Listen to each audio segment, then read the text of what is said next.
ఒక్క cinema hit అవ్వలేదు కానీ వరుస పెట్టి ఆఫర్లు మాత్రం వస్తున్నాయి. అయితే ఈ సినిమాలవి కెరీర్ కి బ్రేక్ ఇచ్చే సినిమాలుగా మారడం లేదు. ఒకవేళ హిట్ వచ్చినా ఆ హిట్ లో పెద్దగా క్రెడిట్ మాత్రం రావడం లేదు. మరి ఇలాంటి టైంలో అసలు వీళ్ళకి బ్రేక్ వచ్చేదెప్పుడు? మిస్టర్ బచ్చన్ తో ఎంట్రీ ఇచ్చిన భాగ్యశ్రీ బోసే ఇప్పుడు మల్టిపుల్ ప్రాజెక్ట్స్ చేస్తోంది. ఈ సినిమా తర్వాత కింగ్డమ్ తో ఆడియన్స్ ముందుకొచ్చింది. అయితే పెద్దగా క్రేజ్ మాత్రం రాలేదు.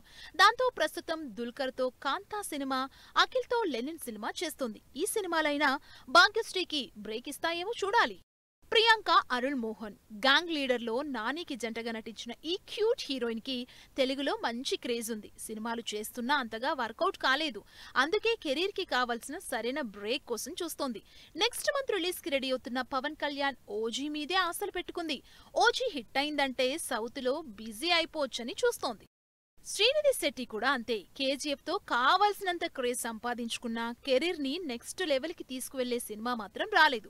నానితో తెలుగులో చేసిన హిట్ 3లో మంచి పేరొచ్చినా పెద్దగా మైలేజ్ రాలేదని చెప్పాలి. అందుకే సిద్ధు జొన్నలగడ్డతో చేస్తున్న తెలుసు కదా మూవీ అయినా కెరీర్ కి టర్నింగ్ పాయింట్ అవుతుందని ఎక్స్పెక్ట్ చేస్తుంది శ్రీనిధి శెట్టి.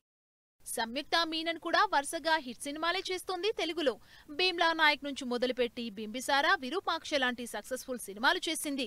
అయినా హీరోయిన్ గా అంత లైమ్ లైట్ లోకి రాలేదు. అయితే ఇప్పుడు తెలుగులో నారీ నారీ నడుమ మురారి, అఖండ 2లో ఇంట్రెస్టింగ్ సినిమాలు చేస్తోంది. మరి వీటితో అయినా హైలైట్ అవుతుందేమో చూడాలి.